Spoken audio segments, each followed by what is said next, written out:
Hello అండి. నమస్తే అందరికీ. అందరూ ఎలాగున్నారు? బాగున్నారు కదా! అయితేనండి ఈరోజు ఒక మంచి వీడియోతో అయితే మీ ముందలకైతే వచ్చేసానండి. మన గార్డెన్‌లో అందరం ఈజీగా చాలా సింపుల్‌గా పెస్ట్ లేకోకుండా పెంచుకునే మొక్కల్లో ఇది ఒకటి చెట్టండి. ఇది కాగడామల్లి అనమాట.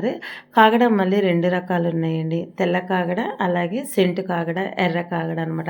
అయితే ఇట్లాగా గుత్తులు గుత్తులుగా పువ్వులు రావాలనంటే ఏమిస్తే ఎలాగొస్తాయి అనేదైతే వీడియో అయితే చూసేద్దామండి. చూసే ముందలైతే ఒక లైక్ చేయండి, షేర్ చేయండి, సబ్స్క్రైబ్ చేయండి, మీ కామెంట్ అయితే ఇవ్వండి.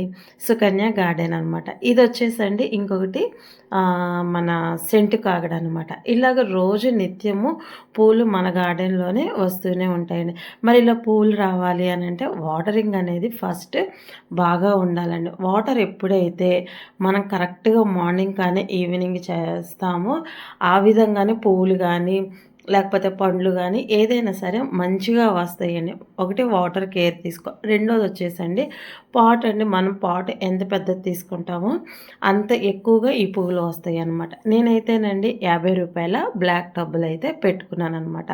ఆ రూ. 50 బ్లాక్ టబ్లో పెట్టుకోవడం వల్ల నాకు మనకి సరిపడా పువ్వులు అయితే నాకు ఎప్పుడు వస్తూనే ఉంటాయండి.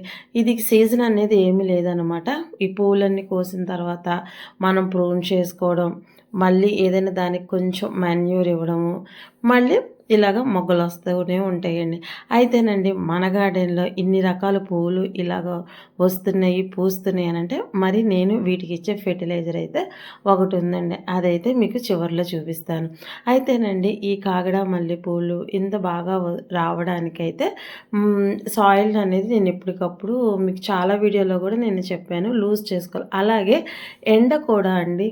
ఎండ కూడా ఒక 6 లేదా 8 గంటలు ఇట్లాగా కుదిరితే 6 గంటలు లేదంటే 8 గంటలు ఇట్లాగా ఎండ పడే ప్రదేశంలో ఉంచితే ఏ పూల మొక్క అయినా సరే పెస్ట్ అనేది రాదండి. పువ్వులు కూడా చాలా బాగా చక్కగా వస్తాయి అన్నమాట. నాకైతేనండి మా గార్డెన్లో ప్రతి మొక్క మీద మార్నింగ్ 7:30 4 to 8కి ఎండ స్టార్ట్ అవుతే ఈవినింగ్ 5 వరకు ప్రతి చెట్టు మీద ఎండ ఉంటూనే ఉంటుందండి. అందుకని నేను మార్నింగ్ ఈవినింగ్ కంపల్సరీ వాటర్ అనేది మాననండి. ఆ విధంగా ఇలా వాటర్ కేరింగ్. ఆ తర్వాత అండి మనం పూలన్నీ కోసేసిన తర్వాత ఆ మొక్కననేది మనం ప్రూన్ చేసుకోవాలి. ఎప్పుడైతే అలాగ మనం ప్రూన్ చేసుకుంటామో మళ్ళీ మొగ్గులతో మళ్ళీ మనకి చెట్టంతా వచ్చేసిద్దండి. అయితే ఎంతమందికి ఇష్టమండి ఇలాగా కాగడ పూలల్లో కనకాంబరాలు వేసుకొని కట్టుకోవడం చాలామందికి అండి. ఉట్టి కాగడాల కంటే కాగడాల కనకాంబరాలు పూలు వేసుకొని అయితే చాలామంది పెట్టుకుంటారండి. ఎందుకంటేనండి ఈరోజు మీకు చూపిద్దామని అయితే నేను కోస్తున్నాను, కానీ లేకపోతేనండి ఈ పూలన్నీ మా సీతా మహాలక్ష్మి అయితే కోసుకొని వెళ్ళిపోద్ది. నేను అనుకుంటాను అమ్మో ఎంత ఓపిక అసలు ఇన్ని పూలు కోయడానికి నేను అనుకుంటాను. నాకైతేనండి మీకు చాలాసార్లు చాలా వీడియోలు చెప్పాను, నాకు చెట్లకు ఉంటేనే చాలా ఇష్టం అండి. అట్లాగే చూస్తూ అదొక ఆనందంగా గడిపేస్తాను. సరే మీకు చూపించినట్టు ఉంటుంది, కోసినట్టు ఉంటుంది అని అయితే ఇట్లాగా కాగడ మల్లెల్లో కాంబినేషన్గా అయితే మన కనకాంబరాలన్నీ కోసేసానండి. కోసేసిన తర్వాత ఎంత మూరలు వచ్చినాయి అంటే అది కూడా మీకు చూపిస్తాను. కొయ్యలాకైతేనండి ఇంకా నేను చాలా చాలా పువ్వులైతే వదిలేసేసాను.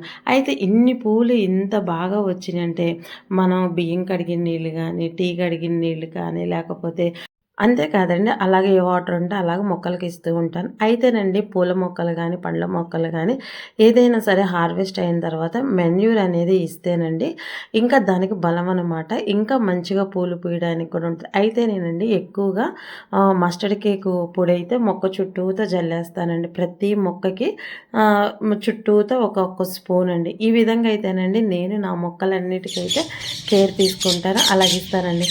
అంతేనండి, చూస్తున్నారు కదా అలాగన్నీ మనం చేసుకున్న తర్వాత మళ్ళీ 2 రోజులకైతే ఇలాగ ఇన్ని పువ్వులు అయితే పూసేసినాయండి కోసిన తర్వాత. అంటే అది మనం మెన్యూర్స్ ఇవ్వడంలో కూడా ఉంటుందండి.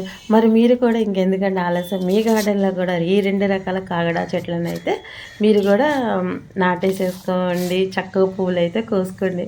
అంతేనండి, పూలను చూస్తే చాలా ఆనందం కదా. మరి నచ్చితే కనుక ఒక లైక్ చేయండి, షేర్ చేయండి, సబ్స్క్రైబ్ చేయండి. మీ మా సుకన్య గార్డెన్ మర్చిపోకండి, తప్పకుండా ఒక లైక్ చేయండి.